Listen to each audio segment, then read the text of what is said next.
Hello? Deborah, it's Owen. Owen, hello. Well, you don't sound too happy to hear from me.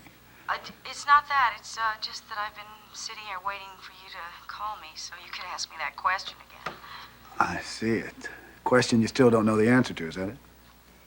I don't know what to do, Owen. I mean, I know I would have much more fun with you out in California than being here in this apartment, but I don't know if it's the right thing to do.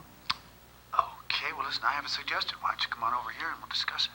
Come over there to your house? Yeah, well, I have to stay here. The lab is sending over the last set of scenes of Mansion of the Damned, and I thought maybe we could have a look at them together. Well, I don't think that's a very good idea. Well, look, if you're worried about Nola being here, don't. She left. What? Yeah, she left last night without even saying goodbye. She left a note saying that she was going to take a little vacation in the Caribbean. Typical of Nola, of course. You see, I'm the one that's supposed to be leaving, but of course she leaves first. Always a leading character in her own life story. You know? Owen, there's another reason why I can't come over there. It's because I have a date with Brian and Paige. Brian and Paige? What about? Well, I'm going to their wedding. Owen, didn't they tell you they were getting married?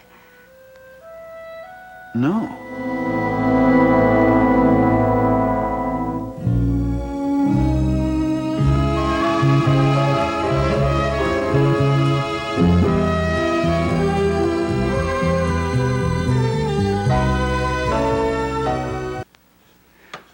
Well, I'm not surprised that they didn't tell me. I suppose they figured I'd try to discourage them, make them wait. But I'll tell you the truth, Deborah, I'm glad that they didn't wait. Those two have waited far too long already. What do you mean? Well, it's a long story. Quite a cast of characters. Nola, myself, Eddie Vaughn. I don't understand. Well, I'll tell you the whole story sometime. Say preferably on the plane going west. Now, I have to be on that plane soon, Deborah. You see, all the lab work is finished on the film, and it has to be edited. And if I don't start working on that soon, I'm not going to be able to capitalize on the publicities. Owen, look, why don't you just go, okay? Deborah, do you realize I'm going to be gone for months? I mean, maybe longer. That's a long time without seeing you. Oh, God, I miss you already. Oh, I miss you too. Ah, Deborah, come on, huh? There couldn't be a more perfect time for you. You've got this forced vacation. And who knows? Maybe you'll change your mind, and not come back.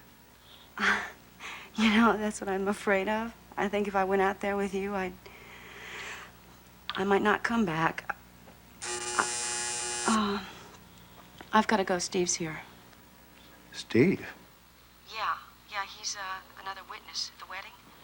Oh, right, of course, yes. I guess Paige would have asked for that, yeah. I really have to go, Owen. Okay. Listen, can I call you later? Oh, please do. Okay, Please. all right, bye-bye. Promise. Bye.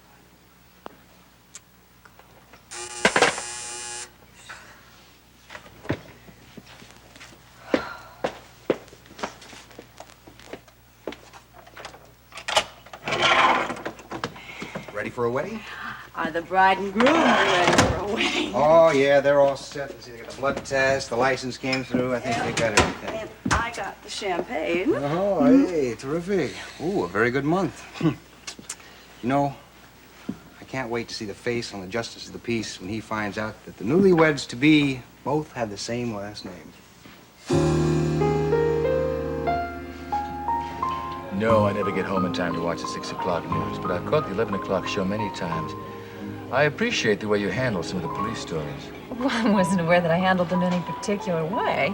Well, maybe that's what I like. Your stories don't have any particular slant. You present the facts as they are without any underlying editorial. Thank you. I gather you've had some problems with the press in your career. Yes, a few when I was young and foolish. Well, you're still half of that phrase. I'm not going to ask her which half. No, when I was going through the police mill, I adopted a mistrust of the press. I leaned over backwards to try to prove that I wasn't interested in just looking good in the papers, but that I was interested in doing a good job. Yes, and how do you feel now? Well, now I feel a little older and wiser. I learned that if you don't play the political game, the politicians will just play it without you. That's right. Sometimes you wind up being the football. It's exactly what happened. I wound up being transferred out of one department just because... maybe we shouldn't go into that. Oh, wait a minute. This is an unfinished story. Reporters don't like that. Well, it was because of a reporter that I was transferred, and I punched him in the face. Oh, I'm sure you didn't get very good press from him. No. He printed some information about a murder case that I didn't want printed. You know, sometimes we hold back bits of information that might be important clues later on in a case. Right, and you don't want to prejudice a jury. No. Anyway, he printed what he shouldn't have, and I lost my temper, and I lost my job. Well, I'm going to have to be very careful of you, Chief. No, you don't have to worry about that. But one thing I have learned, how to control my temper. And besides, I would never hit a beautiful woman. What? Never? Well, I did once. And I may have to do it again, what with the way the crime rate among women has been rising. I don't just mean victimless crimes. I'm talking about bank robbers, forgers, con artists, you name it. Well, women are also on the other side of the law these days, aren't they? Yes. And Deborah Saxon is a very good example of that, isn't she? She is an example, that's for sure.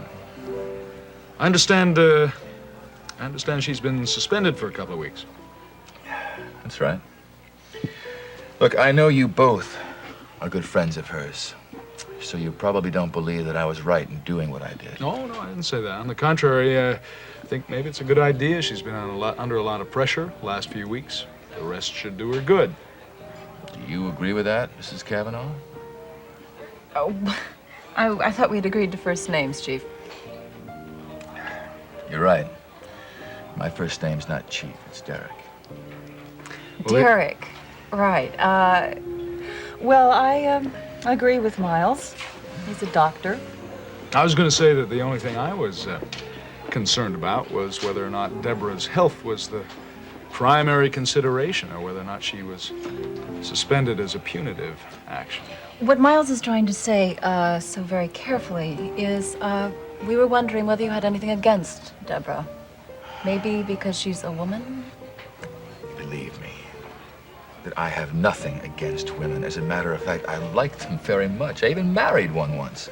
I didn't know that. You have a wife? I had one. We're not married anymore. Remember I mentioned hitting beautiful women? Well, that was the beautiful woman I had to hit.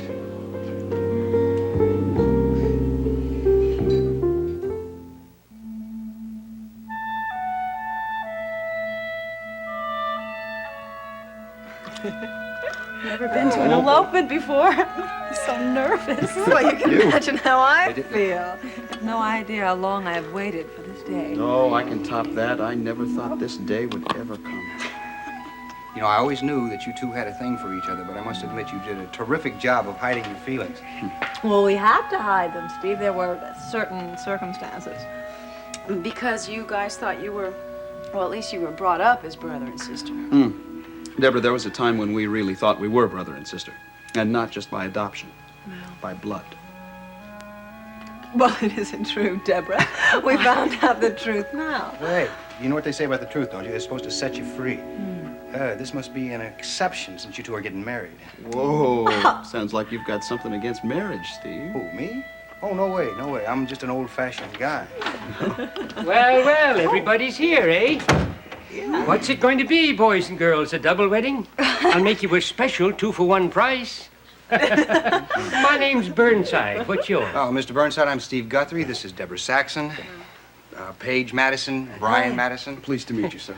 Then I expect you two are the marrying couple. No, Mr. Burnside, we are. Paige and I. Didn't you say you were both named Madison? Yes, sir. Yes. We're brother and sister. Paige.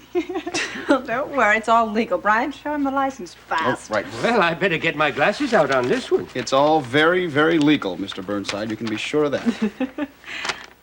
Yes, this is in order, all right. How about these two? Just friends of yours? Just witnesses. Just witnesses. Best man and maid of honor. Well, sounds like we got everything we need for a wedding. Although I like to pretty things up a little by having my girls here. They act as witnesses for people who don't bring their own. Mind if I bring them out? It'll only cost you a couple extra bucks. Oh, well, I think we can spring for a couple extra bucks. Thelma, Lilac, come out here. Thelma and Lila? Lilac plays piano if you want. Afraid she can only use 2 fingers. What does Lilac do?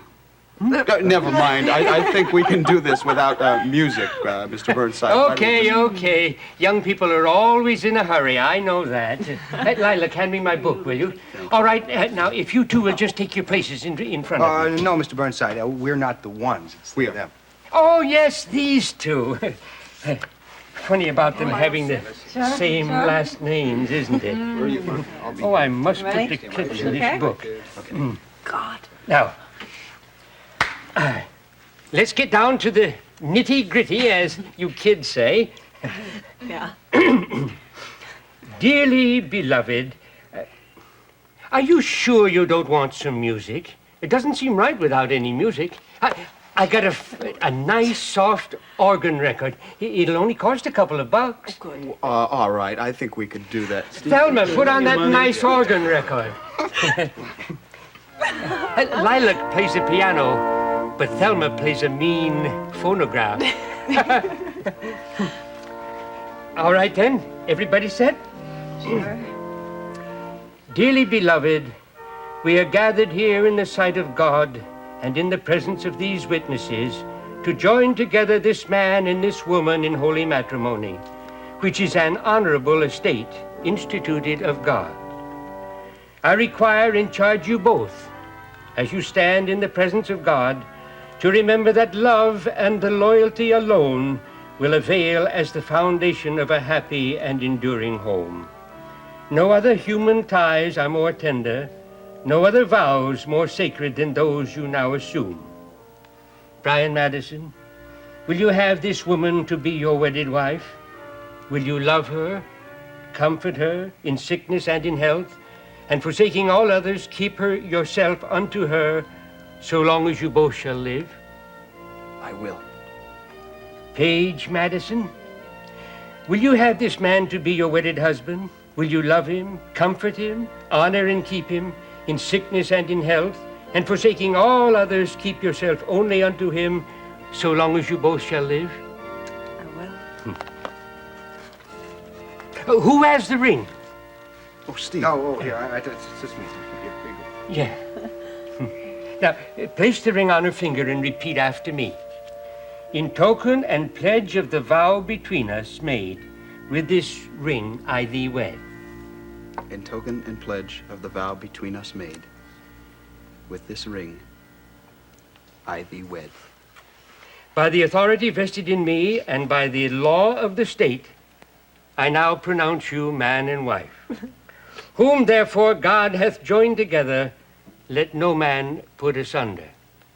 You may kiss the bride.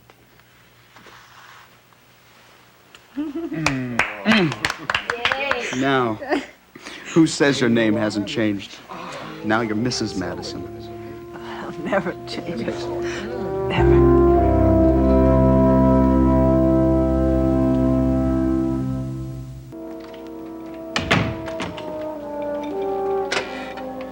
Okay, Joe, I'm ready when you are. Bye.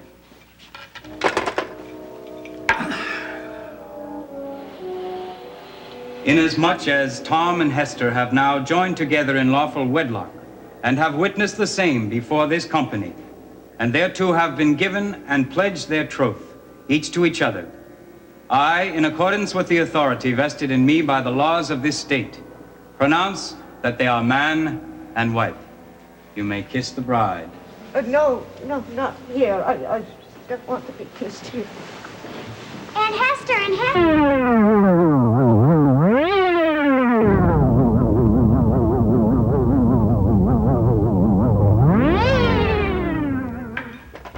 Joe, what happened to the film? I don't know, Mr. Madison. It just started to burn. Oh, my. Huh?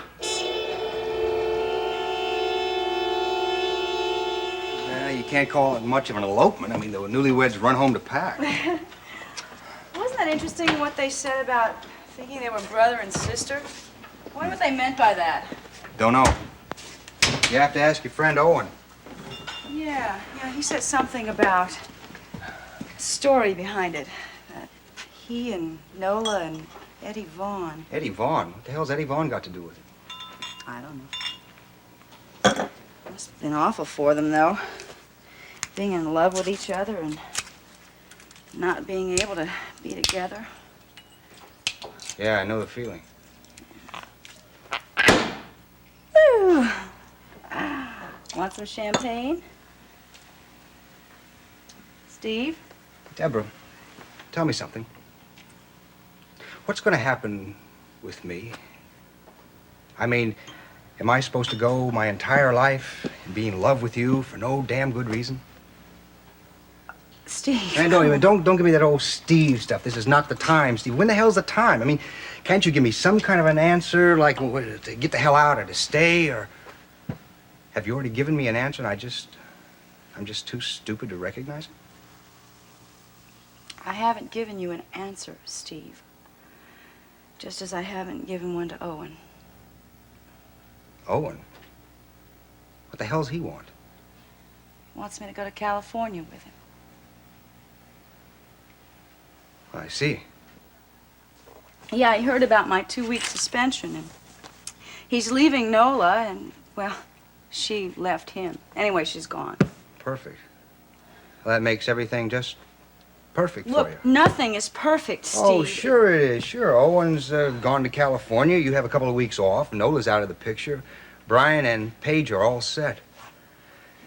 You know, you go to California, you won't ever come back.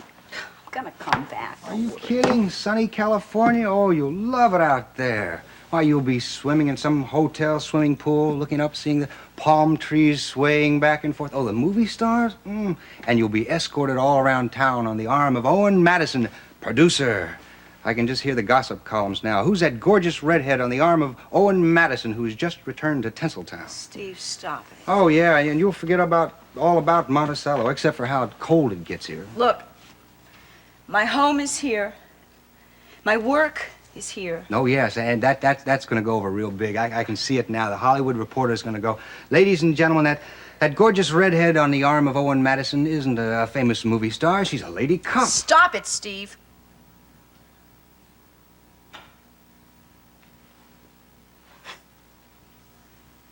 I guess I just try to make light of things when I'm hurt.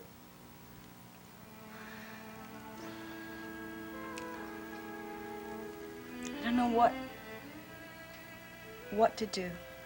I don't even know what I want. Well, I guess I'm lucky.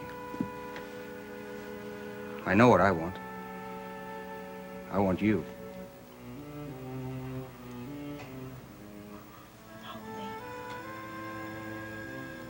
Hold me, Steve. Tell me not to go.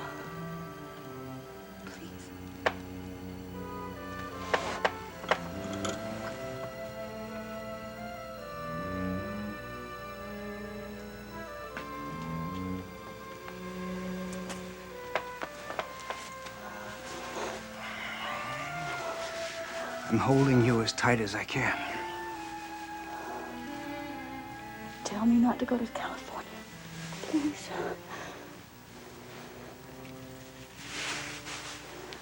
Deborah, would it do any good?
Hey, it's me. Owen. Yeah, I didn't think you'd be back so soon. Yeah, I'm back. I got in a little while ago. Oh, Brian and Paige are now Mr. and Mrs. Madison. It was quite a wedding. It was beautiful, Owen. Well, I guess with those two as bride and groom, couldn't be anything else. Yeah, I wish you'd been there. Well, you know, they're on their way home, so they're not going to disappear completely. Deborah, I've got these 2 airline tickets for tomorrow. No, the airline told me that I could cancel one of them. They got plenty of standbys. But I would prefer not to sit next to a stranger tomorrow. Deborah, you've got to tell me what you're going to do.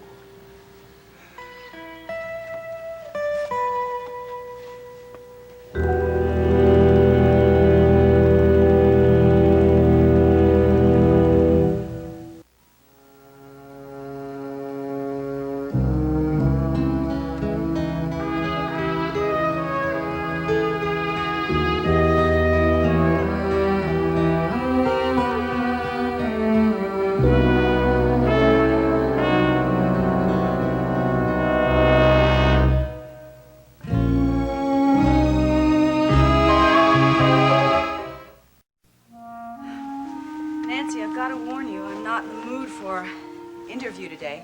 Oh, this isn't an official visit. I thought I made that clear when I called.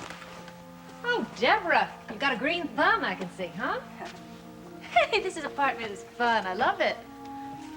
Look, please, don't worry. I'm here as a friend. Well, you do cover the police beat, you know. I've got a good headline for you if you want it. Monticello's first woman detective suspended. I'm sure it's not that simple. Well, Nancy, I mean, what could be simpler? Chief Mallory decided, in his wisdom, that I wasn't competent enough to work anymore, so he suspended me for 2 weeks. So, anyway, here I am, doing my housework. Come on, sit down. Cute. All sorts of little domestic things. That's a pretty color. Yeah, I had heard that you were grounded for a couple of weeks, but I understood that it was for health reasons. You mean the chief didn't say anything about a man named Earl Stokes taking my gun away from me? No. No, he didn't. You be careful. You're starring the reporter in me. No, that's not what I want. I don't need a reporter right now. Oh, Nancy. I need a friend. Look, I've got a decision I've got to make. I don't know what to do. I'm really glad you came. What's happening?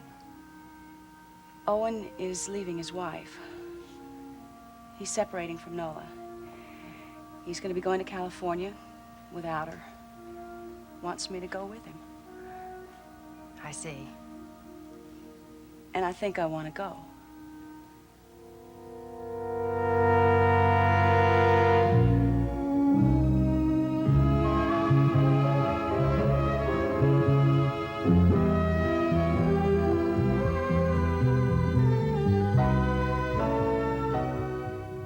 Well, what about your job? My job? What job? I'm suspended for 2 weeks. I wouldn't have even been available for California if it hadn't been for what Nola. Look, I went to headquarters and I had a suspect I had to interview, a guy I ordered brought in. And I seem to have gotten a little careless at work. Oh, is he the one who took your gun away? Yeah, he took it away all right. I guess in my frame of mind, I shouldn't have been dealing with criminals, but that's what Chief Mallory said after he saved the day. He saved the day? Really? That's news? Oh, all right. I know this is not for publication. Yeah, Chief Mallory saved me all right. And he turned around and decided I needed some time off. And so now Owen wants you to spend that time with him, huh? Yes. Deborah, are you sure about their separation? Yeah, I'm absolutely sure. I don't know how it happened, but Owen has definitely made up his mind. But you haven't made up your mind yet, have you? No. But then I think, maybe that's a way for me to find out how I feel about him. Just to go away, be alone with him. Just away from Monticello, away from my job, away from... From Steve? Look, Nancy, you told me that I ought to wait until Owen makes an independent decision about Nola. Well, he's made it. So, don't you think the next step is up to me?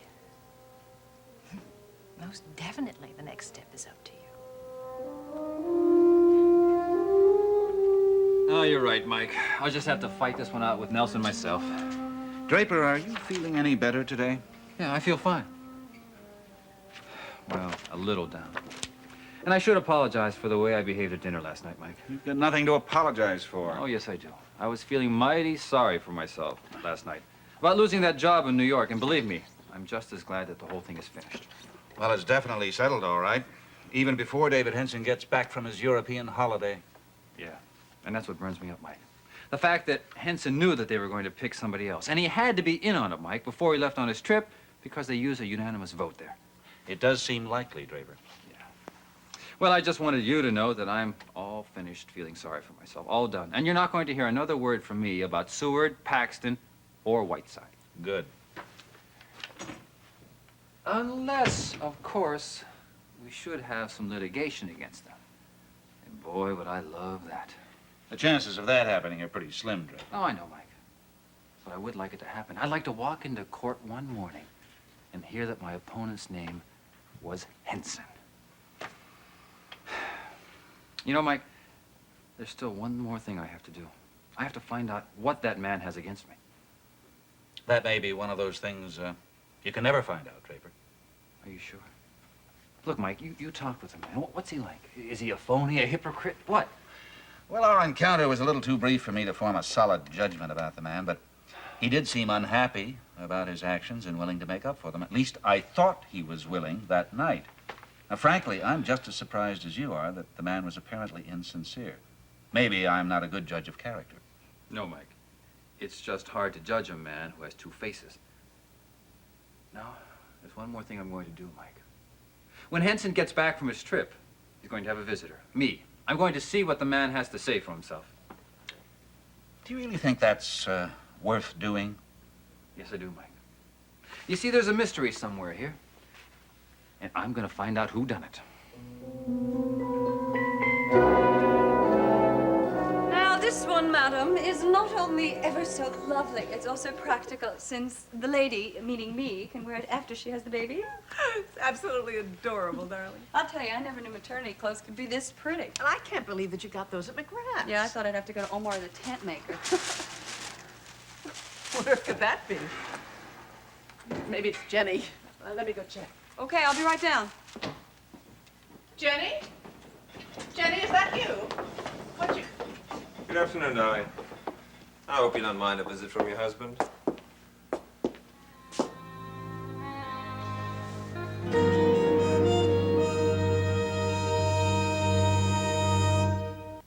I really don't understand why Oscar didn't announce you, Elliot. Now, why should he announce someone who lives here? Oh, I do live here, you know. At least as far as Oscar and the rest of the world is concerned. Actually, I was a bit surprised when he simply let me walk by him. You shouldn't have done that. It isn't right. Oh, you needn't worry, Margot. After today, I promise I will never darken your elevator door again. Just the same, I'm going to give him a good talking to. No, you won't. Because you know that Oscar will have the good word all over this building, if not this city, within the next 24 hours, and you wouldn't want that, would you? Well, maybe you're right. All right, I won't say anything to Oscar if you will give me your word that you will never come to this apartment without my invitation, which I might add will never be forthcoming. How trim you look. Oh, believe me, Margot, if it hadn't been for the fact that I'd forgotten some of my clothes, the lightweight stuff I'd left in the closet up there. April, I didn't know you were here. How lovely you look. Thank you. I see you bought a new wardrobe. Hey, that must be your maternity wardrobe. You know, I haven't had a chance to congratulate April and Draper on their baby. Margot, I'm sorry, but I can't stay. I have to get back to the studio and do that Please, program. April, don't leave because of me. I won't be long, I promise. I just have to pack a few things. Actually, I'm glad of the opportunity to see you. I've been wanting to talk to you for some time. Talk to me about what? Well, about that unfortunate evening when you had your little accident. Oh, accident? You mean the evening when you left her lying on the floor unconscious? April, I just want you to know that I realized at once your injury was not serious and that I knew your mother was going to be back any minute to take care of you. Elliot, really, it doesn't matter right now. Well, your good opinion matters to me, April. Elliot, why don't you just get what you came for and leave?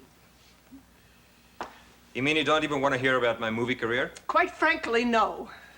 You know, Margot, you may have given up a movie idol when you gave me up. You sure you don't want to reconsider? My dear friend, I think that is perhaps the wisest decision I ever made in my life. Somehow I thought you would feel that way. Anyway, we don't know if it's going to be successful yet. Owen Madison has still to find a distributor. Oh. Until then, we'll just have to wait anxiously and patiently to see if a new star is born. Oh, and what are you going to do to fill the empty hours while you wait? Margot, I didn't know you cared. Well, you are right, I don't. Well, seeing you asked, I was thinking of taking a little vacation after all my hard work. I hope it is far, far away. As a matter of fact, I was thinking of a Caribbean island. I was going to lie there and soak up some sunshine while the rest of you await the oncoming winter. I'll think of you. Very nice seeing you again, April. Give my best regards to Draper. Funny. Suddenly I need a drink.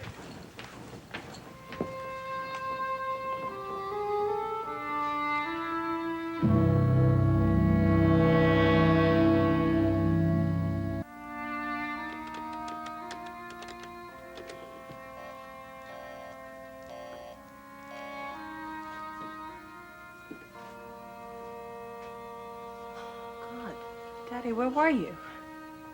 I was making some arrangements to have Eddie's body shipped back home. Oh, I'm so sorry. Oh, God, how awful for you. This past 48 hours must seem like an absolute nightmare. It's been worse than a nightmare, I tell you. I don't know. Nothing seems real to me. Maybe nothing is real, huh? No. Something's very real. Oh, yeah? Yeah, Brian told me the truth about Uncle Eddie, about what happened 25 years ago. I'm so glad. Yeah, I wanted Brian to be the one to tell you, you know. Well, I couldn't believe it. I mean, I couldn't believe that Nola had lied to you about Brian, about your being Brian's father. Just to hold on to you, to keep you obligated to her. Well, now we know that what Eddie was trying to tell Brian that night, the night of the fire. I'm sure he was going to tell him the truth, Paige. I think he would have told us the truth a long time ago. But he didn't know about us. He didn't. And because he came here after we decided to keep away from each other. Well, I guess you're free now, huh? Hmm? Yes. I'm very happy. I wonder if it isn't awful to feel this way when Uncle Eddie's gone. Come on, of course not. He always wanted you to be happy. Both of you. He always loved you when you were kids. I guess he had a special affection for Brian that he never got a chance to reveal until now. He left him some money, you know. Well, not a lot of it. I guess his real legacy was the truth. He left you the same legacy. Yes, he did. What are you going to do about it?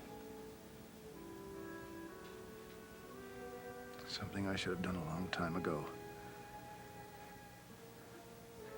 Make some arrangement to bury this marriage.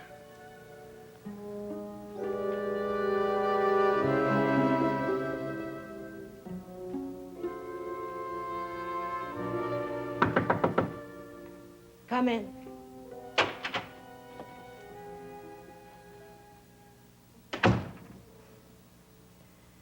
Well, I see you've had a nice long talk with your father. My father? Okay, go ahead and say it. Tell me what a monster I am. Or can't you think of words that are vile enough? You never did have a gift for bad language, Brian. I don't think there are words that can describe what I feel. Would you feel better if you struck me? Go ahead. Do what Owen didn't have the nerve to do. Go ahead, slap me in the face, Brian. You can all take turns. You can all just stone the old witch to death. Mom, listen to me. I'm not going to throw any stones. I'm not going to judge you for something that happened 25 years ago. Things were so different then. You can't possibly know how things were with me then. I was nobody. Nothing.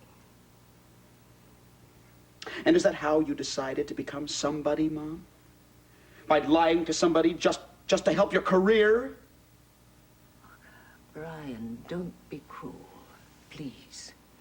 I'd rather you struck me in the face than to think that. It wasn't because of my career. I loved your father. Which father? You know I don't mean Eddie. Eddie was very close to me then. It's obvious, isn't it? He was in love with me. And I needed someone to love me without making demands on me. Yes, well, that certainly was Eddie, wasn't it? A very devoted slave, grateful for any favors. Eddie was a very kind, gentle human being. He knew that I loved Owen. He understood Brian. And so he made a big sacrifice for you, didn't he? He went along with your lie just so you could get what you wanted. Look, I didn't want Eddie Vaughn's baby. Oh, darling, darling, please don't take it that way. I loved you, Brian. I loved you from the minute I held you in my arms. Oh, yes. But it was much easier to love me if you thought of me as Owen Madison's son, wasn't it? If he thought of me that way. I wanted us to be a family, all of us. Except for Paige. You never wanted her in the family, did you, Mom? Paige didn't belong. As a matter of fact, we were both intruders, weren't we? Brian, listen to me, please. I know I was wrong. I've admitted it. I've said it to your father 100 times. Eddie Vaughn was my father, Mom. Did you ever admit you were wrong to him? I didn't love Eddie. Would it have been better if I'd spent my life with a man I didn't love? Would you have wanted to be raised in a household like that, Brian? That would have been a far greater lie. Mom, why can't you see I'm not blaming you for a decision you made then? I have no right. Oh, my darling, thank you, my darling Brian. What I blame you for, Mom, is the decision you made now. The decision you made 3 years ago. But what could I have done, Brian? You could have told the truth then, when you knew Paige and I would... What's it? You had your chance, Mom, and you didn't take it. You just couldn't give up your little lie. Darling, how could I have said anything? It would have been the end for Owen and me. The end of this family. And the beginning of a new family, maybe. No, that was wrong. It's still wrong. Paige was raised as your sister. What does it matter who fathered who? It matters a lot, Mom. I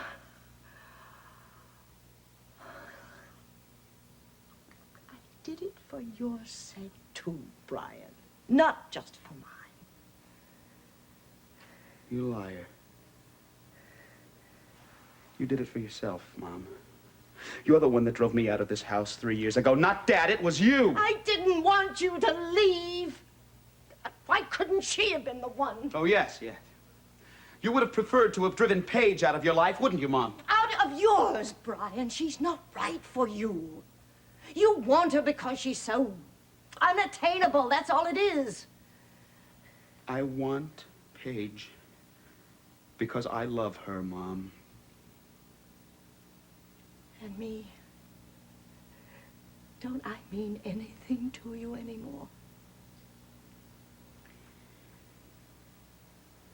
I have to leave now, Mom. Paige is waiting for me downstairs. Brian, don't leave me like this, please. I'm your mother.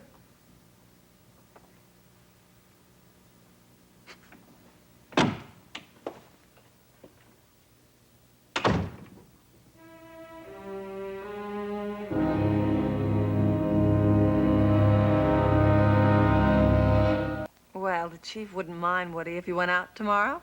I mean, I need you and Steve to do us a huge favor. Me and Steve? Uh-huh. Steve said, I've already talked to him, that it wouldn't be bad with him if you didn't mind. But he also mentioned that you might have a slight allergy to weddings. Weddings? Why? Who's getting married? Brian and I. What? Tomorrow? Yep, it's perfectly legal, you know. We both have the same last name, but it's okay because we're not really related, and we know that for sure. So, Deborah? I don't know what to say. Are you two eloping or what?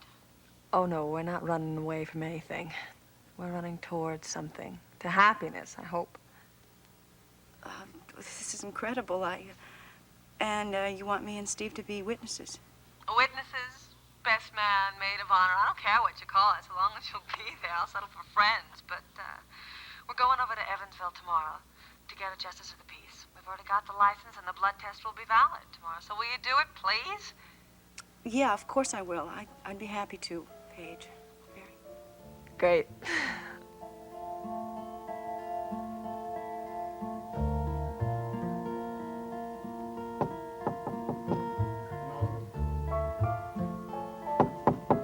Nola, are you there? Nola?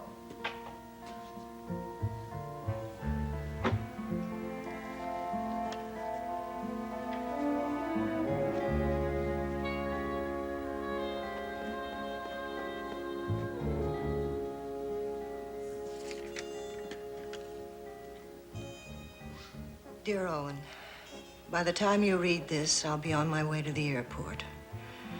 I need a rest and a change. I'm going to find myself some Caribbean hideout and lie in the sun and try to get over the terrible chill in this house.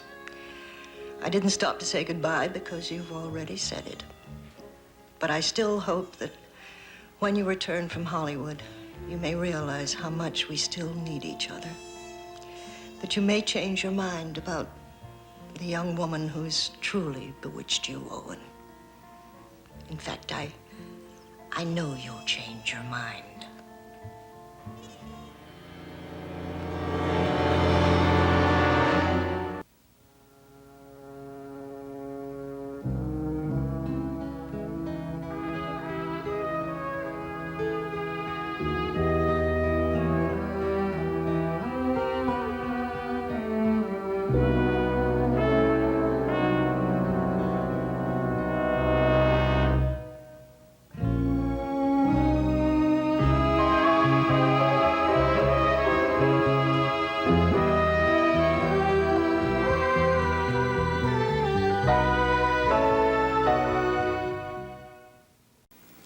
Yes, Owen, I'm back.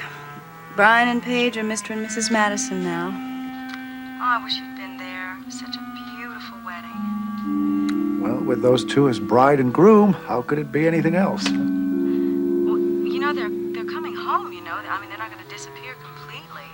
They're going to be coming home any minute. Deborah, look, I have these 2 reservations for tomorrow. They told me I could cancel one of them. Apparently they have plenty of standbys. But I hope I don't have to sit next to a stranger tomorrow. Deborah, you've got to tell me what you're going to do.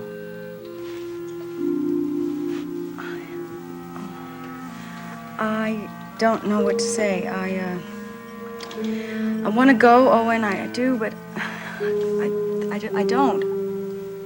Deborah, you've got to decide which you want more. The plane leaves first thing tomorrow morning. I don't know what you're doing. Owen, this is Steve. Steve? What happened to Deborah? Look, she's a little upset. You put a lot of pressure on her. She's not going to California. There's no way she can make the trip.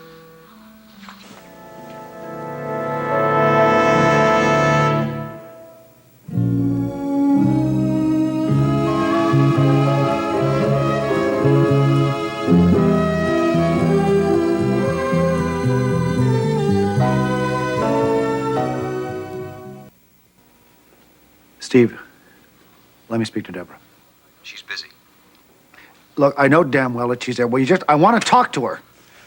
Look, Owen, she's upset. I know she'd tell you the same damn thing. She doesn't want to hurt your feelings. She just doesn't want to go to California with you. Now, maybe she's afraid she might end up staying there. Is that necessarily so bad? I don't know. Maybe it isn't. But right now, I don't think she wants to go out to California. I see. Because of her career, is that it? Well, maybe it's her career and maybe other things. Listen, friend, just stay out of this, will you? It's none of your business. Well, maybe it is. You don't see her stopping me from saying what I'm saying, do you? Look, you're not giving me a chance. Look, Owen, I think maybe you just better go out to California and leave things as they are, all right? Now, you're going out there for a couple of weeks. She's been suspended for 2. Now, when you get back, you can settle whatever it is the hell you got to settle between you. You hung up. Owen?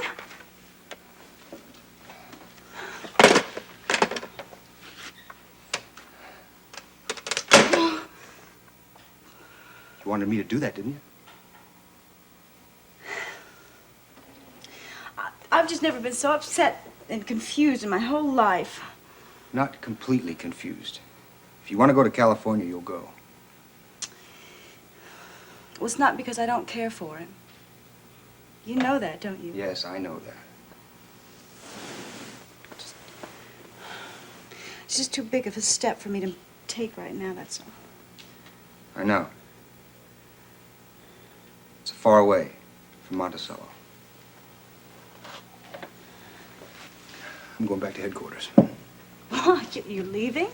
I traded shifts with Calvin so I could go to the wedding. No, come on, Steve. Now that you've got a little bit more time, you can stay here, have some coffee or some more Look, champagne Deborah, or the something. way things are right now, I think maybe you might say things you don't mean.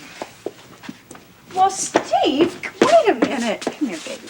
Look, Deborah, to avoid the temptation, I think I better get the hell out of here.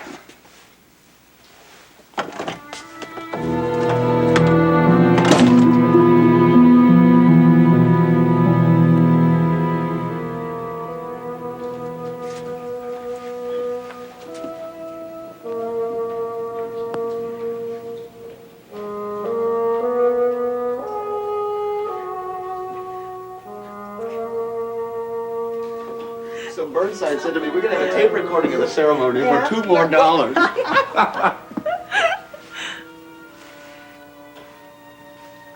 Hello, Dad. We're married, Daddy.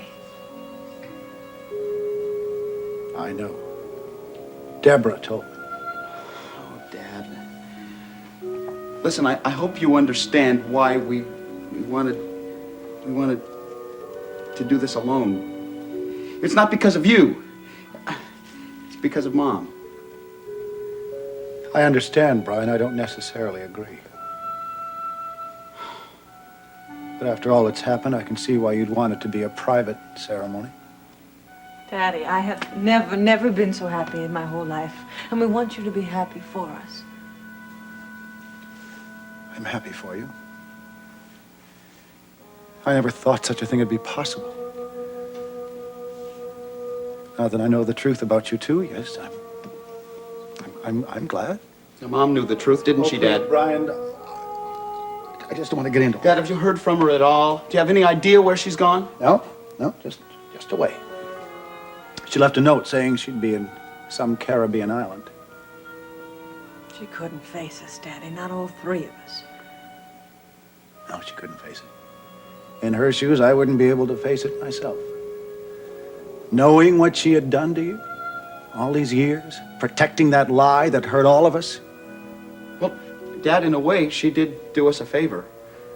I mean, well, she made sure that you were my father and not Eddie. I mean, Eddie was a good guy, but, well, I don't think he could have made much of a dad. Or a husband for Nola. At least that's what she thought. So you had to become her husband. Well, that situation's going to change as well. I told Nola that I'm leaving her. Yes, that's what I expected, I guess. Do you want to know the reason that she really left? She wanted to be the first one out the door. That's right. Always stealing the scene from me. Oh, well, that's all right. Daddy, I'm so sorry. God, Uncle Eddie's like told us his legacy has made Brian and I so happy, and it has made you so miserable. Well, tell me your plans, Brian. Are you still going to go out to the West Coast? Yes, sir. My plans haven't changed. Only Paige's. And I'm going with you on our honeymoon. Dad, listen, I don't want to let you down. I know we've got the movie to edit. I want to be of as much help as possible. And then, will you continue looking for directorial assignments? Yes, sir. I plan on getting them, too. And Paige will be acting. Who knows? Maybe we'll all make another picture together, huh? Another Owen Madison production. I doubt it, Brian. Not for a while, anyway. You see, I'm coming back to Monticello. But the house will be empty. I have unfinished business here. I thought we were going to be a family again. Oh, honey. We'll always be a family.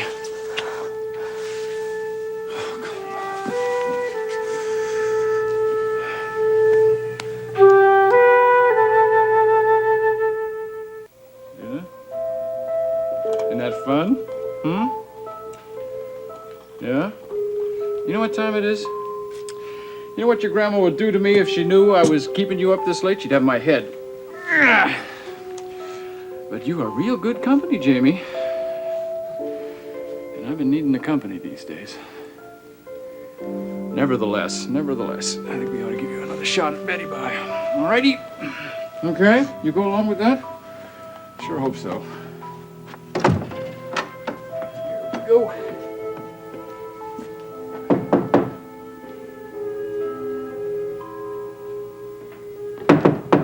I'm coming.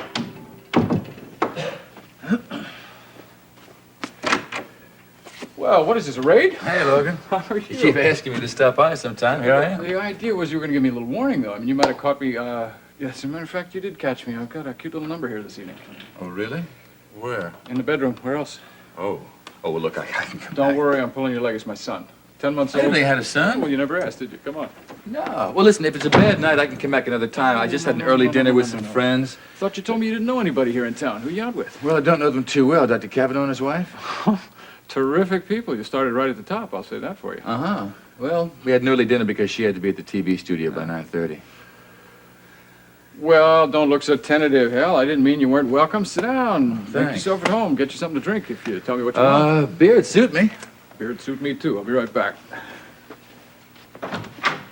You know, Chief, I gotta say this. You look pretty good tonight. In fact, I would have to say you look more relaxed than you have since, since I met you. Well, thanks. Must have been a good dinner, huh? Yeah, it's good food, good conversation. Maybe a little propaganda. Propaganda? The Kavanaughs are good friends of Detective Saxon. Yes, they are. What about it? I think they were leaning on me a little bit for having leaned on her. I don't think they believe I like the idea of women detectives. Of course they were wrong. Absolutely. I think a female officer can do just about anything a male officer can do. Very progressive. Wish I'd said that. I think we can use more female officers, too, and I'm going to do what I can to get them, Mr. District Attorney. Tell me, if I wasn't Mr. District Attorney, would you be saying the same thing? Man to man? Uh-huh. I'd say, Logan, you and I both know what women do best. And we know when women are at their worst, when they're trying to act like men. You know, Chief, I was told that you were college-educated, progressive, new type of police chief. I've got a master's in criminology. Guess that explains your enlightened attitudes. Never mind my attitudes. We were discussing women. Tell me about her. Her? You mean my wife? I assume that's where the kid came from. Oh, yeah, yes, indeed. That's about the best thing I can say about her. She produced one terrific kid. Speak of the you-know-who. Looks like you get a chance to see him. Oh, good.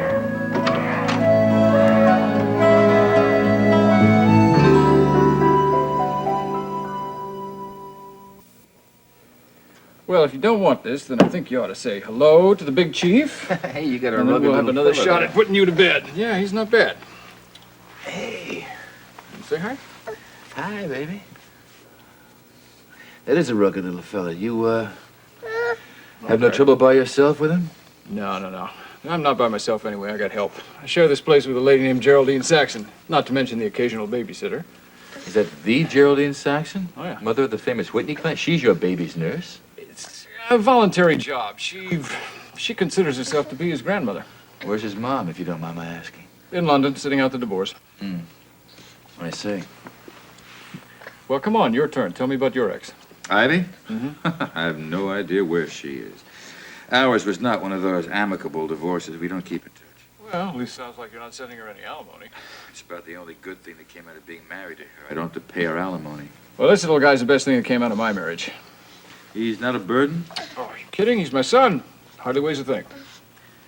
You think you'll ever find him a new mom? Might. Just might do that. If I can find one that's whole opposite to his first mom.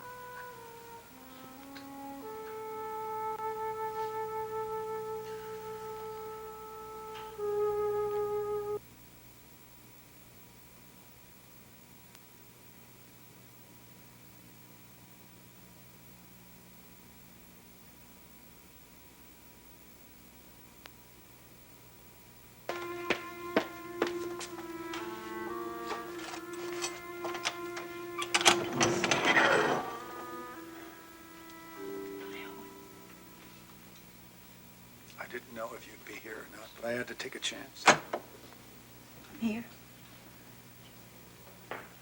And Steve? He's at headquarters. Come in.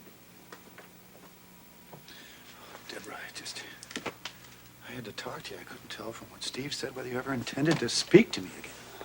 Oh, of course I did. I just couldn't talk to you when you called, that's all. I just didn't know what to say. So you let Steve do the talking for you, is that it? No, he said what he wanted to say. I don't know, maybe I wanted him to say it, but I didn't tell him to. He just knew how confused I was, and he just took it upon himself to tell you. Sounds like he has a lot of control over your life. Yeah, well, just like any good friend has control. I see. Is that all he is? Just a good friend? Oh, and I've told you how I feel about him. I've told you how close we are. But it hasn't stopped us from becoming close, now has it? I don't know. Has it stopped us now? Has it stopped you? Don't do this to me, please. Oh, I'm Please. sorry. I'm sorry. I am. I'm sorry. You know, you asking me to go to California is just like when Steve asked me to marry him. I just feel like I'm being pushed to the edge of a cliff. Deborah, look, there are times in all our lives when we have to make these major decisions, you know? All right, now what about your major decision? Nola. Well, you're right. Yes, you're right. I wanted my marriage to end for years, but I couldn't do anything about it until I knew the truth. Well, now you know that I've left Nola. She's off in some tropical island in the Caribbean. Aren't you worried about her? I don't know. I don't think there's anything I can really do about it, is there? Well, she's always had a drinking problem. I mean, don't you think she might? Yeah. Oh, yeah, she might. In fact, I'd be surprised if she didn't. Well, that's awful. Deborah, listen to me. Finding out about Nola was a shock. But it was also a relief. Don't you see that? I had to find out about her. Now, it also made me stop feeling guilty the minute I read Eddie's letter to Brian. That set me free, don't you see it? And now I am free. I am free to tell you exactly how I feel about you. Don't, Owen, please. Why not? Why not, Deborah? You let me tell you before. Why not now? Well, because I've decided what I'm going to do. Oh, yeah? And what's that? I'm staying in Monticello. I want to just sweat out this 2-week suspension. I'm even going to try to talk Chief Mallory into taking me back. Because your job is that important to you, huh? No. I just have to work, that's all. I have to do something. I've got to make decisions that I can trust. You know what I think it is, Deborah? You know what I really think it is? You don't know whether you love me. See, that's the problem. You don't know whether you love me or someone else. Isn't that right?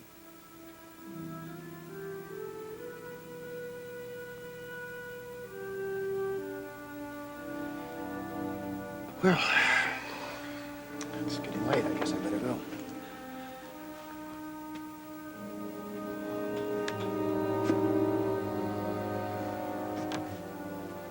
And my plane leaves tomorrow morning, so I'm not going to call you to say goodbye. I'd like to say goodbye now, if that's possible.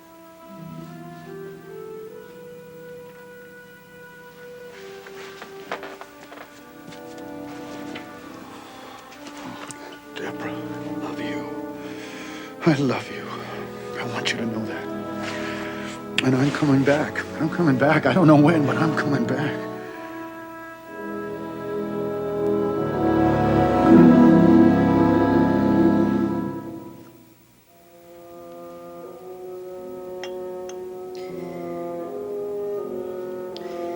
I don't think I need any more of this either.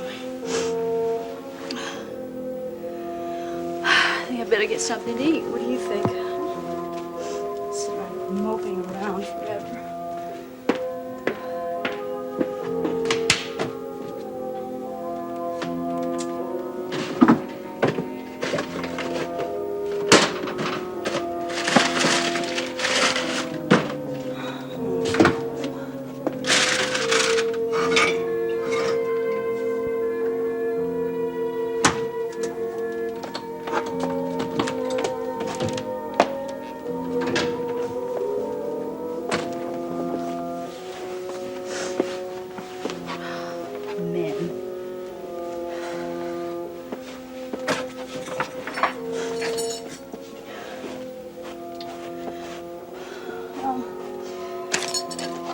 At least there's an all-night deli out there somewhere.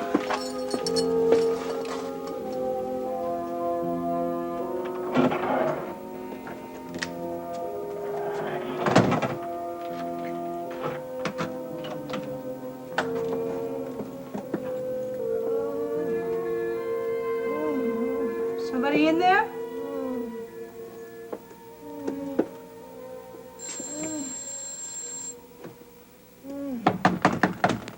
You all right?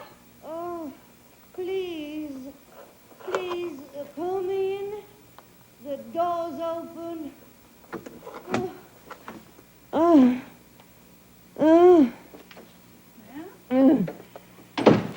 You all right? You ill? Please, please, my pills. Over there. Over there. Take as needed. Here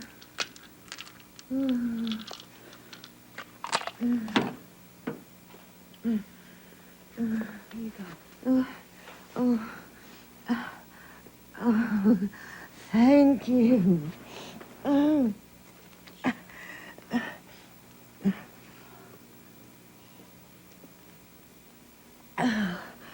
Oh, thank you.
There's somebody in there?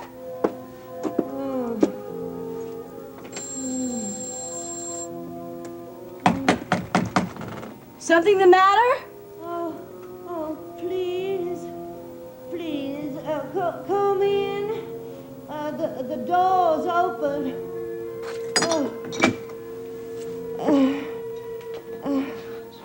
You all right, ma'am? You ill? Please. My pills, they're over there. Over there. Take as needed.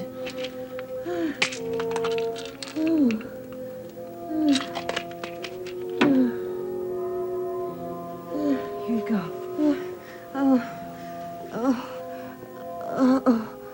Oh, thank you. Thank.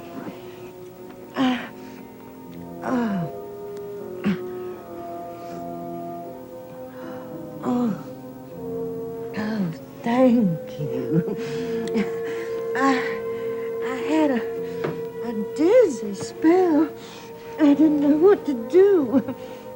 You want me to call you a doctor? Oh, no. I'll be all right in just a moment.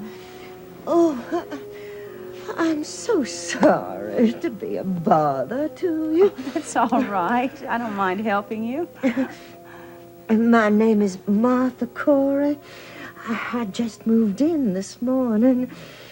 I think that's what made me sick. All that packing and unpacking. I'm really not a sickly person. I know what packing and unpacking is like. Have you eaten anything today? Oh, no, I haven't. No, I suppose that's the reason, too. Well, I've been so busy. I just didn't fix anything at all for supper. Well, you know, that's probably what the problem is. Let me go see if you've got anything in your kitchen. Oh, no. I couldn't put you to all that trouble. No trouble, Mrs. Corey. It's part of the good neighbor policy. Yes, you're a very good neighbor to have, Deborah.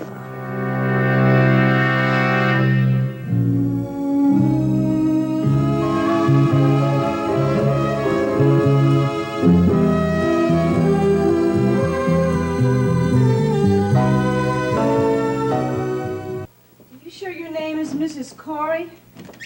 Why, yes. What do you mean? Well, I thought your name was Mrs. Hubbard. You see, your cupboard is bare. You don't have a single thing to eat in there. Well, I haven't had a chance to do any shopping at all. I brought some things over with me from my last apartment, but they were all spoiled by the time I arrived, so I had to throw them out. Yeah, well, you know, I'm in the same predicament myself. I have nothing in my refrigerator. In fact, that's where I was going until I stopped over here. I'm going to go to the all-night deli down the street. You want me to get you anything? Oh, no, my dear. You've been so kind already. It's no trouble, really. What are good neighbors for? Well, I couldn't ask you to do that. You're not asking. I'm volunteering. So I'll just go down the street, and you just sit right there, and I'll bring you back something like, no heartburn food, turkey, chicken, things like that. Oh, well, I can't thank you enough, Miss. I'm afraid I don't even know your name. It's Deborah. Oh, well, thank you, Deborah.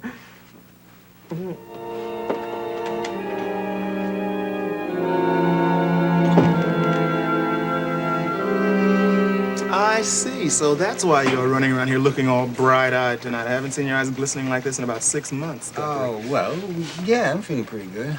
Look, so would you. If you found out Star was, was seeing somebody, and then all of a sudden the guy takes off. Yeah, but Owen is coming back, right? Well, I don't know. Maybe he'll go out to California. He'll fall in love again with the Hollywood scene. Maybe his movie will be a big success, and he'll get 1 million offers, and he'll just stay the hell out there. And leave you a clear field, right? Well, I don't want to kid myself. He is kind of crazy about her. That's obvious. And he's left his wife. Or vice versa, yeah? You sure about that? I mean, is this marriage really over? Well, that's what I hear. So I guess now he has a clear field, too, huh? Oh, I don't know. Sounds to me like it's advantage Guthrie. Yeah? You really think so? You know it, man. As a matter of fact, I can tell you know it. You know, this just might be the time to make the big move. I mean, we could make it a double ceremony. No way. I am not going to make the same mistake twice. I am not going to put pressure on her like Owen did. No siree.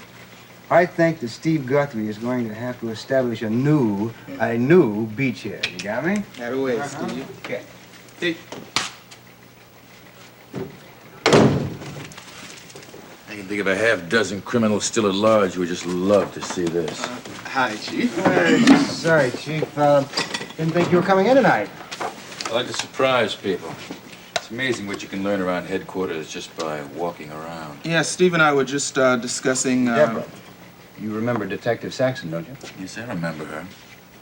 I remember that she had the Stokes case, but it's now in your lap. Is that report ready? Yeah, I gotta see. It's right here. All I gotta do is dot the I's and cross the T's. I asked you to bring that up to me as soon as it was done. It'll be on your desk first thing in the morning. Well, I'm here tonight, so why don't you bring it right up?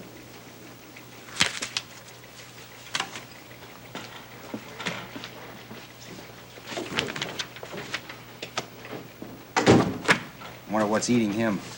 Maybe he didn't like the look of that hole in your shoe. Huh? Well, you look at that. I have given my soul to this department. And you think anybody cares? You think that man appreciates it? No way. Nobody cares at all. You know what I'm going to do? I'm going to quit because I've had it. Up to here. I'm quitting. Right after I take this report up to Chief Mallory. I figured as much.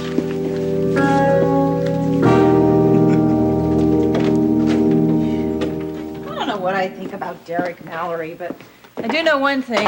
He's not nearly as hard-nosed as he wants people to think. Well, he who is? Who is? Well, I don't know. Not all of us have to pretend to be tougher than we are, but I guess if you're going to be chief of police. Yeah, he's also pretty young to be in charge of a police force the size of Monticello's. I'm sure he's aware of that. You know, I don't know about that. They have mayors now who are under 30. Well, then maybe age is not the only factor. Do you want a drink? Ah, you know, I was just going to suggest a little hot cider. Well, that's a good idea. You home already? Yeah, oh, I'm sorry, Mrs. Goodman. We had dinner before Nicole's 11 o'clock broadcast. Came right home.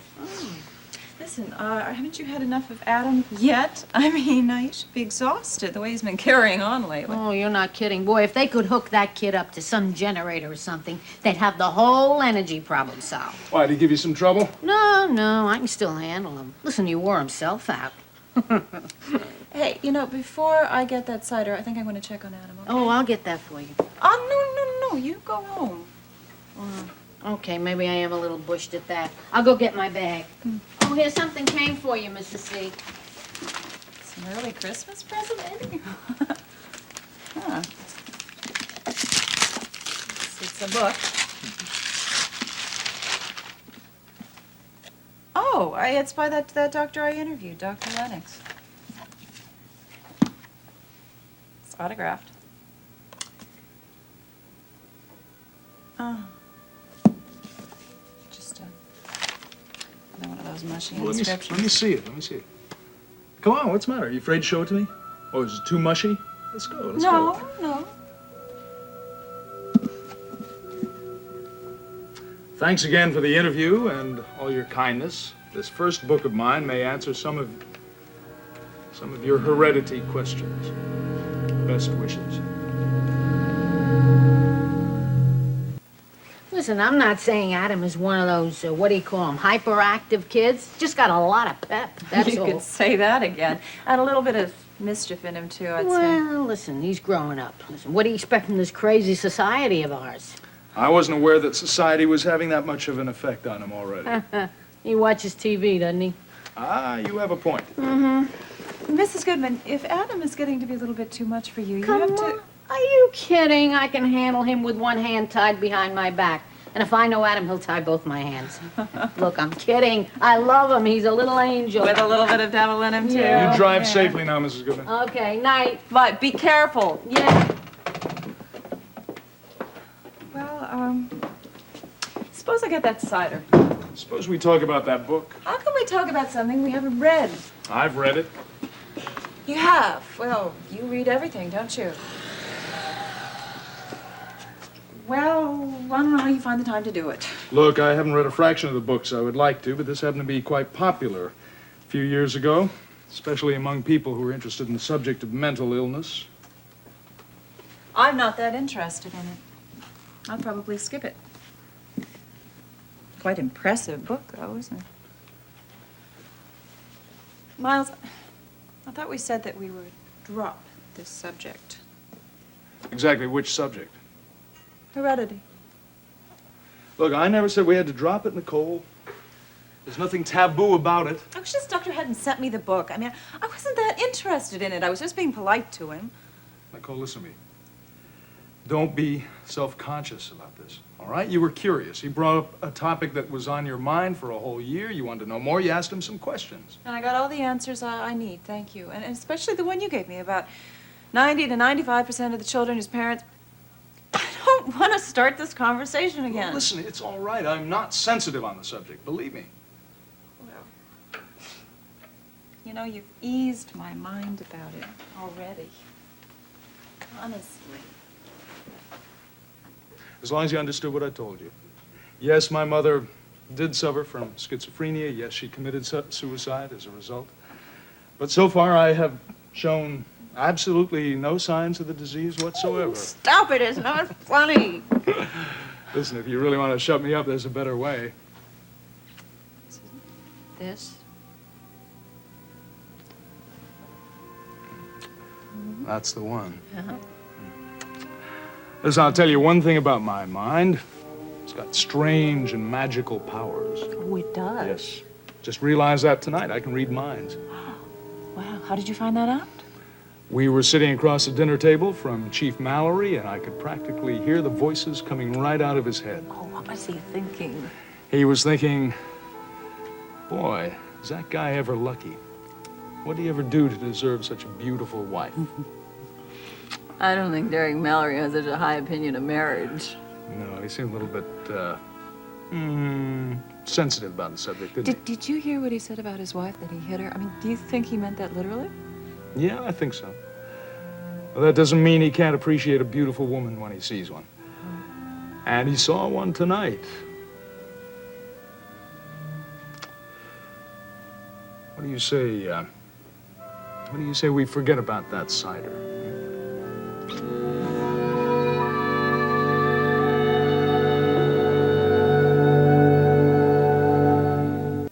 Well, no, actually, I haven't got the yellow sheet in on him yet, but I should have it probably by tomorrow night. And I'll shoot it up to you as soon as it arrives.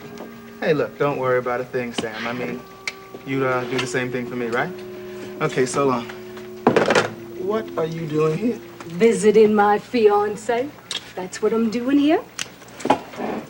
Hey, come on, you can look a little glad to see me. I am always glad to see you, baby, but I think you picked a bad time to come socializing. Chief Mallory's on the warpath tonight. What you mean? Well, he was in here. Steve was talking about his love life. I thought he was going to actually try and kick the guy out of the chair, you know? Anyway, he should come around again and find you. Oh, but look, I want to see this man. I want to see if he really looks like Frankenstein's monster. Well, he really doesn't look the part. Actually, he's, you know, ordinary, cool-looking guy, mustache. But I just don't think it's a good idea for you to hang out here tonight. But Calvin, I can't sleep. All I do is lay there and think about how it's going to be when we get married. You know, well, why don't you try counting sheep, huh? I'd rather count days. And count days. Calvin, has it ever occurred to you that you run out of excuses for setting the date? I mean, first you wanted to wait until your leg healed up well enough so you could stop wearing crutches, and then you wanted to be able to stop using the I cane. still have, you know, kind of this little limp, honey. And you know what I call that? A limp excuse. Look, Star, this is not the time or the place for this discussion. Well, you know, that's one way to stop it. It's very easy. Okay, just tell me, what do I have to do? Stop fooling around and let's get down to brass tacks, and I do mean gold rings. Come on, Calvin. It's not as if we're going to have a big wedding or anything like that. All you have to do is set the date, and we'll get this gig started, okay? Come on, would you cut that out? Didn't you hear what I just said? What's the matter? You scared the big bad chief's gonna come in here and give you grief like he gave Stevie about his love life? You could get me suspended. Kelvin, I have been suspended too long as it already is. Come on, let's get married next week. Come on, you know that's too soon. I mean, we have to get the All right, license. 2 weeks. And that'll give you enough time to get an apartment and you can take a leave of absence. We can have our honeymoon. All right. In 2 weeks, we are going to walk down that aisle, even if I have to limp all the way. All right. I think the DA's office is going to have any problems getting an indictment against this guy. Stokes practically confessed to the murder of that girl, huh? Yeah, of course, he's denying the confession now on advice from counsel, but you can see from the report that we have enough witnesses and enough circumstantial evidence to satisfy a grand jury. You sound like a lawyer, Guthrie. Well, I took a couple of courses in criminal law. The department picked the bill up. That's Chief Marceau's idea. Marceau had a lot of ideas, didn't he? And a lot of us took the courses. We all thought they were good. So do I. As a matter of fact, I plan on expanding it. Glad to hear it. Okay, Guthrie, thanks. It's a good job. That's not my work, you know. You didn't write this? No, I wrote it. But the investigation was done by Deborah Saxon. If you're going to give out any credit, you should give it to her. All right, Guthrie. I'm serious. Look, she handled this case and she worked hard on it from the minute it came in. She found the witnesses. She buttoned down every detail. Look, I have heard enough in the defense of Deborah Saxon for one night. It was the main topic of my dinner conversation. You mind if I ask who did the defending? Dr. Kavanaugh and his wife. You know them? Yes, I do. I know them both. As a matter of fact, the first time I met Nicole, I was on suspension myself, the same as Deborah. When was this? Long time ago. Some lunatic was threatening her. I was suspended, so I hired out as a bodyguard. But I see everything turned out all right. Oh, yeah, she's one terrific lady. She's a beautiful woman, too. I'll second that motion. It's not often you meet someone who looks like that and has something to say for herself, too. Okay, Guthrie, that's it. Thanks. One more thing, Guthrie. Don't worry about Saxon getting credit for that collar. She will. Here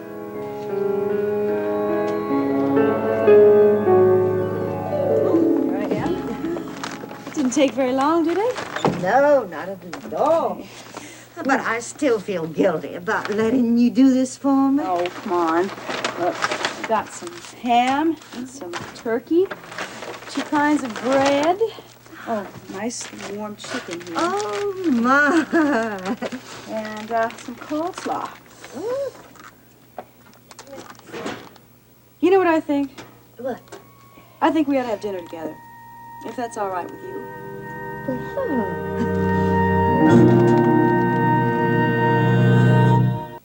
Actually, I work for the police department. And before you jump to any conclusions, I'm not a secretary or a switchboard operator. I'm a police officer. Well, for heaven's sake, you just don't look as if you, well, you know what I mean. Yeah, I think I do. Most people say the same thing, as if you're able to recognize a police officer. But, you know, we come in all shapes and sizes these days, Mrs. Corey, and in both sexes. Do you wear a uniform? No, I'm a detective. A detective? Oh, my, that must be exciting. Yeah, it's not nearly as exciting as the word implies. A police detective doesn't live the kind of life that the detectives in novels or films live, but I don't know, it's fairly routine, I guess. I like it. Well, I have to admit that I feel so much safer now, knowing I have a policeman, I mean a policewoman right next door. Yeah, well, I'm glad to have a neighbor myself. Oh, dear. You know, this apartment's been empty for months. Nobody to borrow a cup of sugar from. Oh, well, isn't there another apartment down the hall? Oh, yeah, but the man travels half the year, so he's never home. You're going to be home, aren't you? Oh, my, yes. Except I do have some friends that I visit occasionally for several days at a time. Oh, my, this is just so lovely.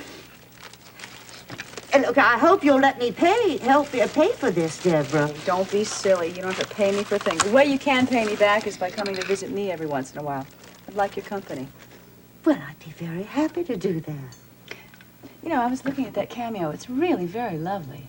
Oh, yes, this. Well, I really don't think it's right for this blouse at all. Oh, I think it's lovely. No. You know, I just remembered something. What? What's that? Forgot the mayonnaise. I've got some in my refrigerator, though. I'll be right back.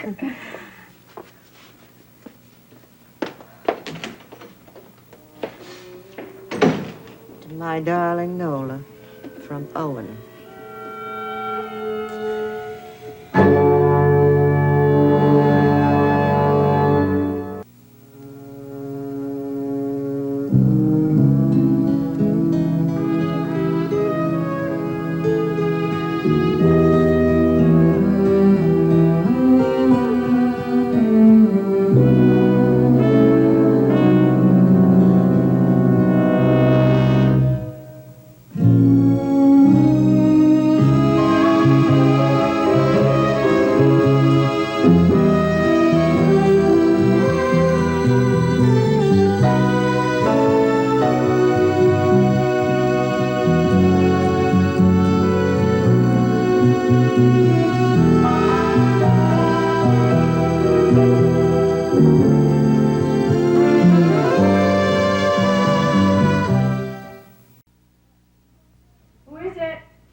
Your neighbor, Miss Corey? Hello, Mrs. Corey. I hope I'm not bothering you too early. No, I thought you'd be still in bed. I thought you were not feeling very well last night. Well, your company made me feel so much better, my dear. Well, please, come on in. I just made some tea. Would you like some? Oh, yes, it wouldn't be too much trouble. Not at all. Come on in. Oh, what a lovely place you have. Thank you. Well, I hope my place looks half this nice once I get settled in. Well, if you need any help, just let me know. Why do you have that big bar on your door? Oh, that's a police lock. Keeps intruders out. Oh, a pretty girl like you must have a lot of fellas beating at that door. All the wrong kinds of fellas. Like you said last night, this isn't the safest neighborhood in Monticello to live in, even for a police officer. Oh, well, I guess an ounce of prevention. Yeah, well, I had that lock installed when I had a very unsettling experience. Somebody came in and vandalized my place. Oh, how awful. Well, I think the lock is going to keep it from happening again. Well, you can't be too careful, my dear. No. I'll get the sugar.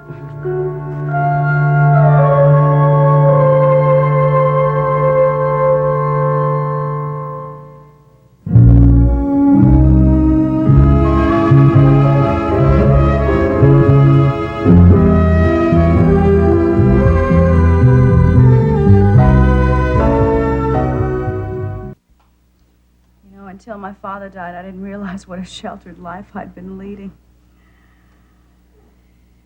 It was a little difficult for me at first, I guess, but I think I've done pretty well for myself. I still can't imagine you on the police force. Sometimes I think I have my father to thank for that, too. He was a policeman? No, he was a politician. Not a very honest one, I'm afraid. But I didn't find that out until after he was gone. Oh, my. Well, that's not really quite accurate. I think I had a feeling that he was dishonest even before that. In a way, I think that was probably why I decided to join the police force in the first place. But you do like it. Oh, yeah, I like it. It's a little, painful sometimes, but, when you see the worst sides of human nature. But then sometimes you see the best, and that makes it worthwhile. But isn't the work dangerous? Oh, yeah, I'm sure it's dangerous. And walk out on the street and you can stand a chance of getting injured or killed. I mean, you can stop a guy for jaywalking, and if he turns out to be a nervous, armed criminal, he could blow you away. Dear. Well, oh my gosh, I can't believe how much I'm talking. You're really a good listener, Mrs. Corey. Well, old women don't have much else to do but listen, Deborah. I don't have much else to do these days either. Time sure hangs heavy. But what about your social life, my dear? Social life. That's very complicated, too. Look, I don't want to talk about myself anymore. Tell me something about yourself. Oh, no. You wouldn't find that one bit interesting. Of course I would. I want to know something about my new neighbor. My new friend. Thank you for that. Tell me about your husband. Are you a widow, Mrs. Corey? I lost my husband, yes. I'm sorry. He didn't die, however.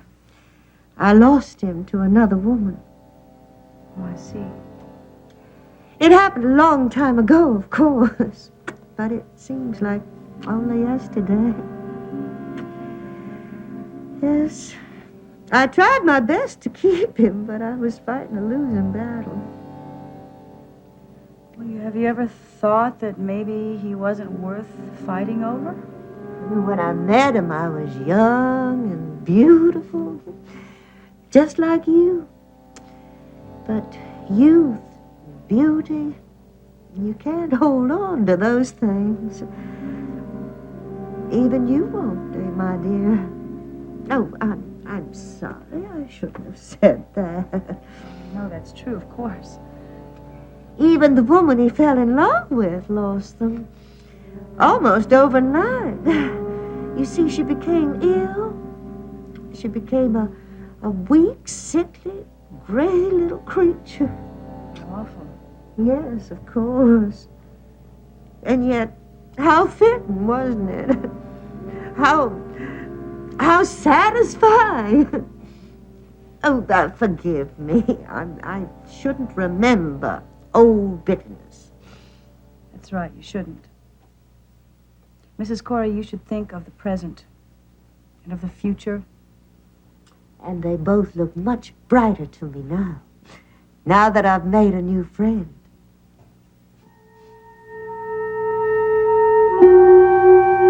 Yes, I know. Well, now maybe we should get back to work, huh? Yes. Chief Mallory, I'm sure you will agree that the business of selling drugs is bad enough without having the pushers invade our schoolyards and peddle their poison. Now, that report that Councilman Willoughby sent to the mayor doesn't contain any information that this office isn't already well aware of. But he did make it seem as though very little is being done to correct the problem. The man was just elected to office. He said these things because he wanted his name in the headlines. Now, if I could simply go down to every schoolyard and round up these punks, don't you think I would? Well, now, how do you account for the fact that there are so few arrests? The people who sell these drugs know the risk they're taking, and they play it very, very safe. How do they operate? All right. They show up in a schoolyard one day giving away free samples. They tell the kids if they don't use this stuff, they just aren't with it. One kid takes a hit, tells his friends how great it is, and before long, peer pressure has every kid popping pills just to be cool. But too many of our young people's lives are going down the drain. I've got to do something about it. The report also mentioned that when arrests are made, most of the alleged pushers are back out on the streets in a matter of hours after they've just been taken into custody. Yes, I know. But I'm joining forces with Logan Swift in requesting that our judges refuse granting bail in these kind of drug cases, for what little good it's going to do me. Well, I'm sure that Logan is very concerned about this. In fact, I'm going to meet with Logan this week. We're going to try and devise a plan by which anyone indicted for a drug-selling charge can be prosecuted almost immediately. I can't impress upon you how much I want to see these pushers off our streets. Oh, Chief, I appreciate your intentions. But aren't you going to have an awful lot of legal red tape to cut through? I'm sure I am, but I'm going to do my best. Excuse me. Oh, yes. Hello. That's very interesting. I want to meet Hayes. Have Calvin bring him right up. Seems like we've had a prowler around the department. Here? Calvin Stoney was just picking up some arrest reports from Detective Saxon's office. He found a young punk named Benny Hayes snooping around. Well, now I wonder what he was hoping to find. That's a very good question. I'm going to ask him just that when Calvin brings him in here. Oh, well, you're going to be busy. Let me get my stuff together. No, please stay. This could be very useful to you in your report on the problem of drugs in our schools. You see, you're going to have a chance to meet one of these pushers we've been talking about.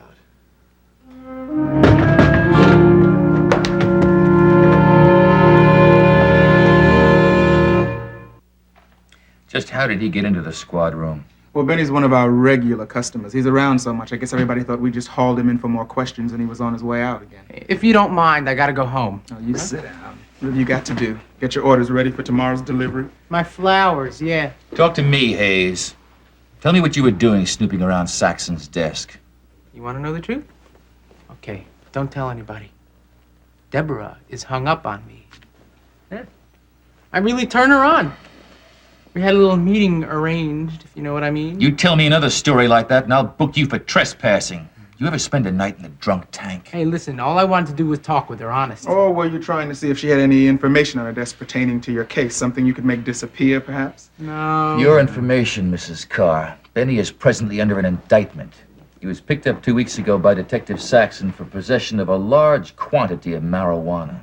I hope you're enjoying the show, lady. How about showing a little respect, If it was up to me, I'd take you downstairs to one of our cells, toss you inside, and just forget about you. You don't scare me. I'm going to take a personal interest in your welfare, Hayes. Well, don't do me any favor. I'm going to see to it one of my officers keeps a constant watch on you. Thanks. You're not going to be able to sell chewing gum to a school kid. I wouldn't sell chewing gum. It's bad for your teeth. I find out that you've been so much as walking past a schoolyard before your trial, I'm going to come down on you so hard, you aren't going to see sunlight except when they take you out of your cell for a little exercise period. Hey, innocent people don't go to prison. Look, I have seen Detective Saxon's report on you, and unless that high-powered attorney of yours happens to also be a miracle worker, you're as good as convicted. The only reason your case looks so good is because Saxon made it up. What are you talking about? That red-headed detective got it in her mind that I was dealing, not that it was the truth. She asked me for a piece of the action. I told her she was nuts. You watch what you say, Hayes. She planted that grass on me. You ask her about it, Chief. You get him out of here, Stoner.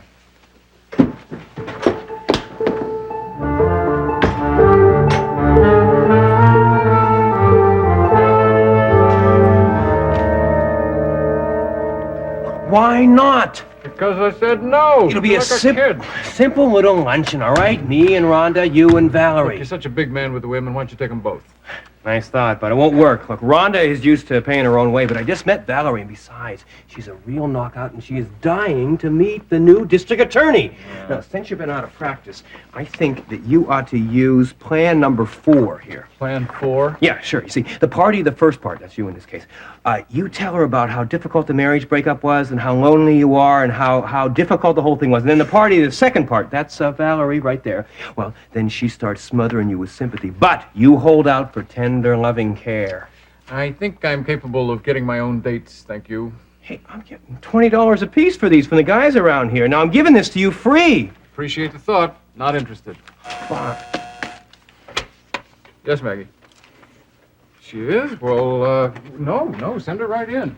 You know, maybe you're right. You know, plan number 2 might be better for you. I tell you what, you find me a slightly younger version of a lady this classy, and I will take you up in 1 second flat. Come in, Geraldine. Logan. Nice to see you, though I was a little surprised. I wasn't expecting you till Friday. My plane landed less than an hour ago, but I was so anxious to see you, I decided to stop by here first. It's very flattering. It's only been a week. Oh, my dear, Washington is a changing place. Every time I make a trip there seem to be fewer and fewer familiar faces. Well, here's a familiar face you should know, Cliff Nelson. Oh, yes, Mr. Nelson. How nice to see you again. Oh, the pleasure's all mine, Mrs. Saxon. Yes, I'm sure it is. Well, I was hoping we could have lunch and talk. Oh, that's a wonderful idea. I happen to have reservations over at the Fisherman's Net. We could all go together. You got a date with Rhonda and Valerie? Believe me, Rhonda's figure would not be hurt at all by missing lunch. And you're the one who's standing up Valerie. Now, Logan, if you've made other plans... No, Cliff has made plans. I am going to be delighted to be joining you. I see. I'll just have lunch with Rhonda and Valerie. Shall we go? Bye, boss. Nice seeing you, Mr. Saxon. Don't kid me, boss.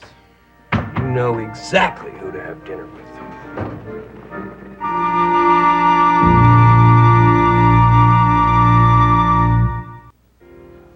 Are you sure you didn't change your plans just to have lunch with me? Positive. From what Mr. Nelson said, I got the impression that you had a lunch engagement. No, he's trying to talk me into a blind date, that's all. What's wrong with that? I would have understood perfectly. Wasn't interested. Why not?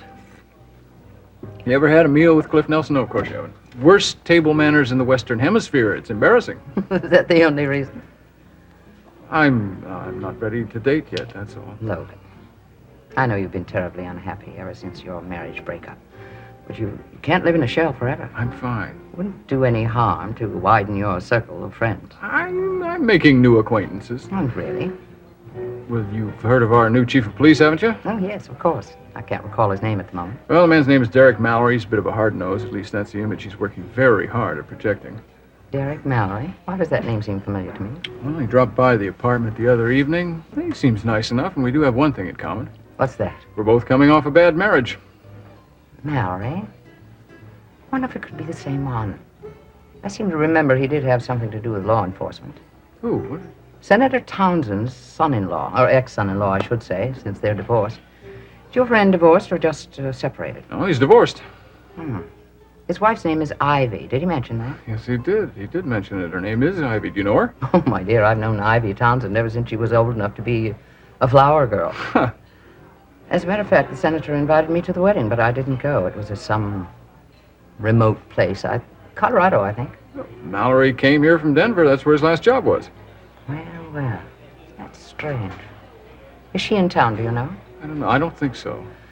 Logan, I don't know this young man, but I do know that Ivy is a very attractive, intelligent young woman, and extremely charming. Yeah, well, her charms didn't work on Mallory very well. Well, my dear, I can tell you that the senator was extremely happy when he found out that his daughter had freed herself of her marriage. Why was that? Well, from what I hear, Ivy could well be classified as a battered wife. Apparently, your friend Derek is something of a brute.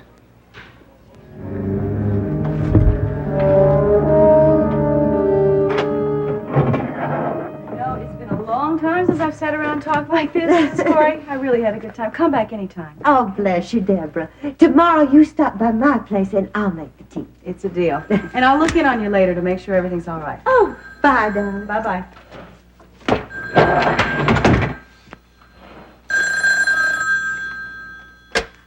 Hello? Are you lounging around in that sexy green outfit or the blue one? Oh, don't tell me. I want to fantasize. Cliff, you know, most people start out a phone conversation with a simple hello. Oh, you must admit I got your attention. What makes you think I'm going to be lounging around all day? Well, I'll tell you, if I were suspended, that's exactly what I'd do. No, I have a few other things to keep myself occupied. I get suspended for 2 or 3 weeks, and then we could sort of occupy ourselves together. Why are you calling me, Cliff? Oh, well, I'm going to have a little dinner party tonight, and I thought you'd like to attend. Oh, well, how little? Well, if you don't come, I'll be dining alone. I knew you were going to say that. Look, you have to say yes, all right? Think of it as a farewell party. Are you going somewhere? No, not for me.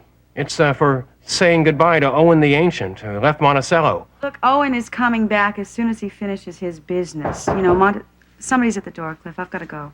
Another older man? No, I doubt it.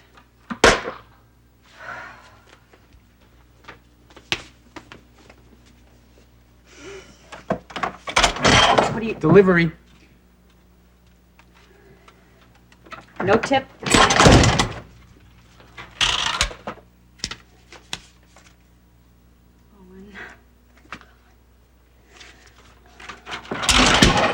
We do seem to keep bumping into each other these days. Get out of here. Hey, I don't want to hurt you. All I want to do is talk. We have nothing to talk about. Come on, give me a break. You know, this isn't easy for me. Can I sit? I came here to say I'm sorry. About what? I know I've been giving you a pretty hard time the past few days. You mean about knocking me down in the hall the other You day? pull a gun on me. Listen, I know I've been a bad boy, but I've reformed. I've turned over a new leaf. You expect me to believe that? I came here to tell you I've retired. I'll never do anything bad again. I won't even cross against the light. The only way you'd retire is if you thought you were making enough money selling dope to kids, but I doubt that. Hey, listen, I don't want to go to prison. I'm afraid of the place. You know what they do to kids like me in the joint?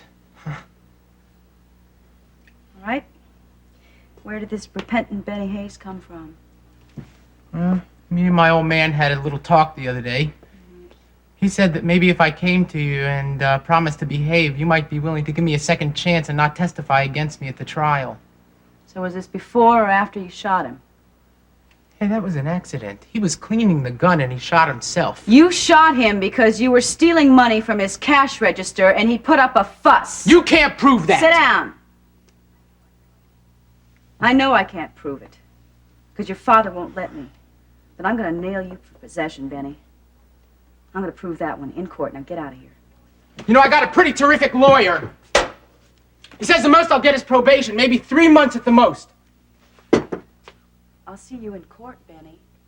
Goodbye. Bye. Oh, this is nice. Bro.